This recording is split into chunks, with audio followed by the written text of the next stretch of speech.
sound of a car, it's part of its personality.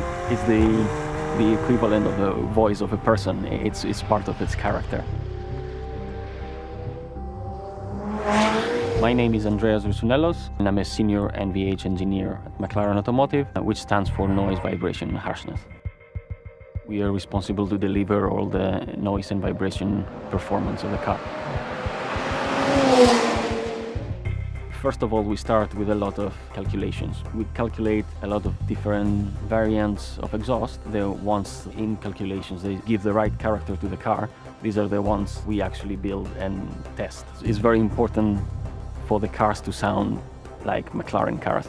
From the beginning, we wanted P14 to have an aggressive and loud sound, but at the same time to be a clear sound.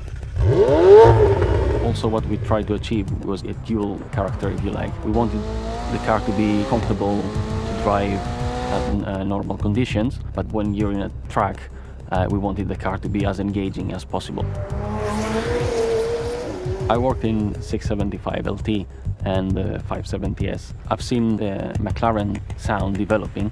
I think the McLaren 720S has the best McLaren sound so far.